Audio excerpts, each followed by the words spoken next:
अस्सलाम वालेकुम, good morning. زه همیشه فیسبوک یا سوشل میډیا چې دا هغه انجوای کوم.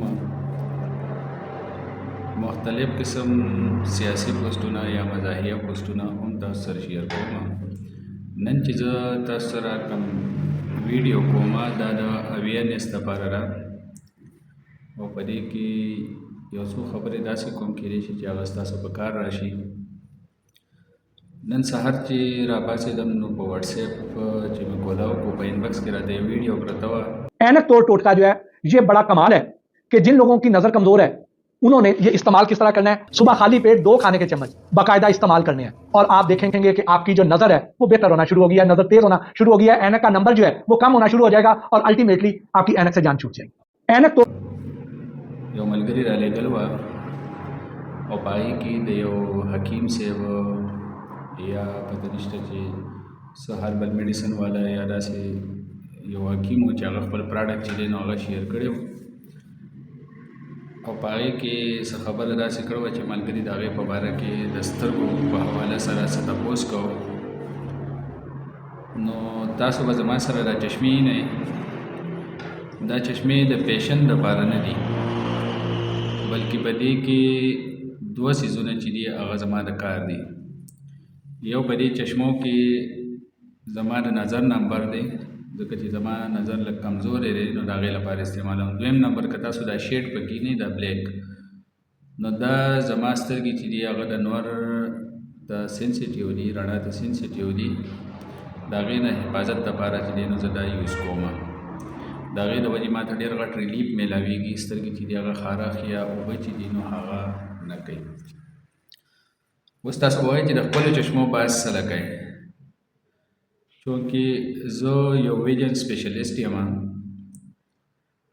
او په دارالشفا ای هسپتال سواړی کې د تیرو 15 کالو نه کار کوم. زه د خیبر میډیکل یونیورسټي پېښور نه ګریجویټ یم او زما سپیشلیټي چې ده هغه نظر دی. نو زه ځکه په دې ټاپک باندې تاسو سره بحث کوم او دا ویډیو تاسو سره شیر کوم. هغه ویډیو کې هغه حکیم صاحب څه کوشته موشته شیر کړې ده او هغه وایي چې د دې نه یو چمچ سار خوري او یو دینه ماښام خوري نو ستاسو نظر چې دی هغه به ګریجولي امپروو کېږي او ستاسو چشمې چې دی د هغې ضرورت به نه پاتې کېږي. نو اوله خبره خو دا ده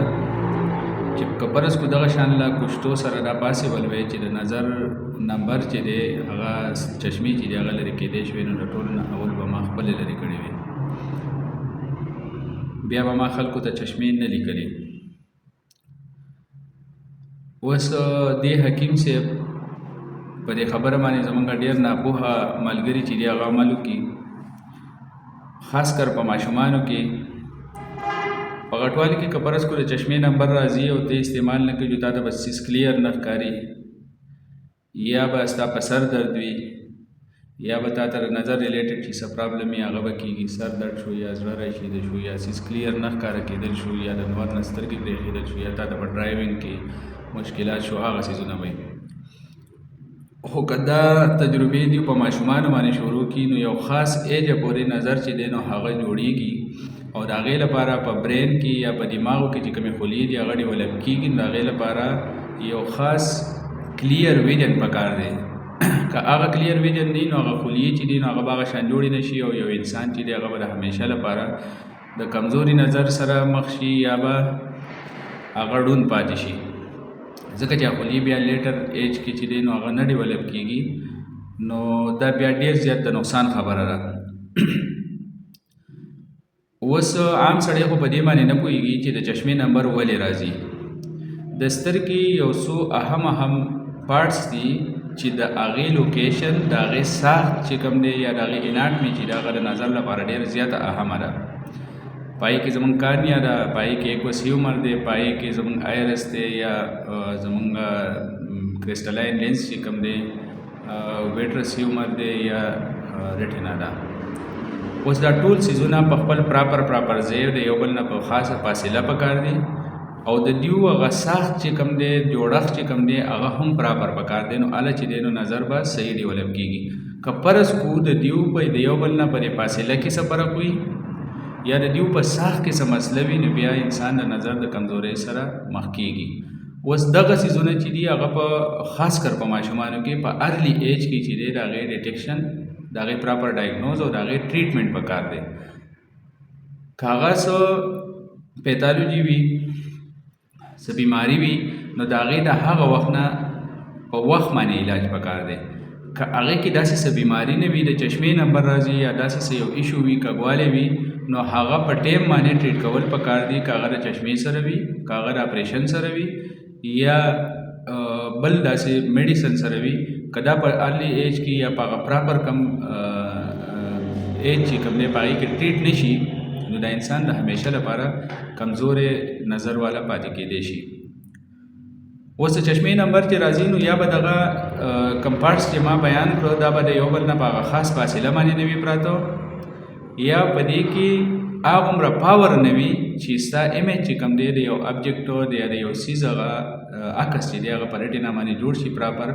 او هغه برین ته لاړ شي او ورته د هغې پراسیسینګ وشي او هغه موږ ته ووایي چې داسې جوړ دی یا د دې په دې فاصله باندې دی. نو که دغه څیزونو کې څه ابنارملټي وي نو بیا د چشمې نمبر راځي او که د چشمې نمبر ته یوز نه کړي او دغسې په پوشتو سر او ماښام یو چمچ خورې نو کېدای شي چې ته د همیشه لپاره ړوند پاتې شي یا ستا ماشوم چې دی هغه ړوند پاتې شي او بیا د هغې هېڅ قسمه علاج چې دی هغه پاسیبل نه وي ځکه چې برین خو ته نشي چینج کولی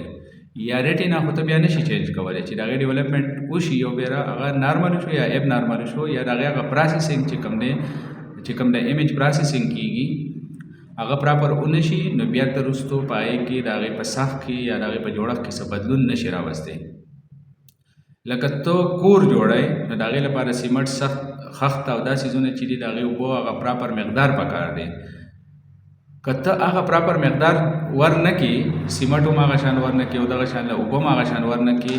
او ته خښته دې هم هغه شان ټیک ته کېدای شي ته به کور جوړ کړي کور جوړ شو کېدای شي چې هغه دویمه ورځ په سیلۍ باندې مارتاو شي یا معمولي شان باران سره هم مارتاو شي نو بیا هغه کور پاتې نه شي. دغه مثال زموږ د سترګې دی. اوس که دې حکیم صاحب ته دا پته وی چې دا څیزونه په دومره فاصله پکار دي په دې کې دومره پاور پکار دی نو بیا به د چرې هم دا نه وي چې ته یو چمچ سار خوره او یو ماښام خوره ستا نظر چې دی نو هغه به ګریجولي ستا چشمې چې دي هغه به ختمیږي. که یو سړي ایګزیلینټ کم دی یا زیات دی مطلب د کارنیا او د ریټینا ترمنځ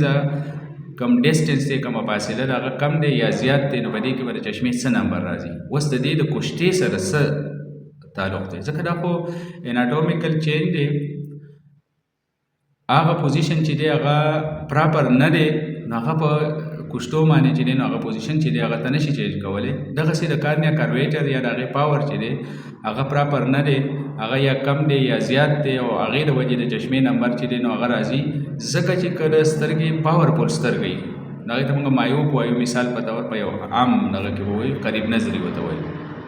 دې مطلب دا دی چې د دې سړي سترګه یا ډېره غټه ده یا د کارنیا چې دی د هغې کرویچر سیوا دی یا د کارنیا او د لینس چې دی د هغې ریفریکټیو انډیکس کې څه مسله ده نو دغه شان څیزونه چې دي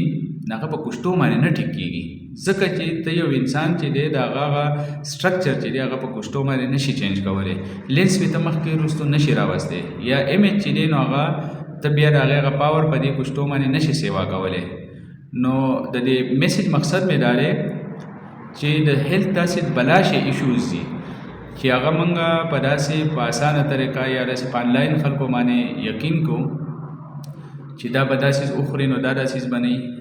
نو په کار دا دی چې ستا ته کوم هیلث ریلیټډ ایشو دی هغه د پراپر کوم د هغې سپیشلیسټ دی د هغه سره ډسکس کړي او په هغې باندې ته عمل وکړي چې څه په کار دی د هغې علاج څه په کار دی نو ته به بیا د ډېرو مسلو سره نه مخ کېږي. نو زما د دې میسج مین مقصد هم دا و چې داسې د چشمې چې کوم نمبر راځي نو هغه ته په پشتو باندې نشي ختمولی. د هغې کې ته مثال په طور څه داسې د هغې په ساخت کې په جوړښت کې یا د هغې په اناټمي کې څه چینج وکړي هغه سرجري ریلیټډ وي نو ته هغه چې دی نو هغه ختمولی شي.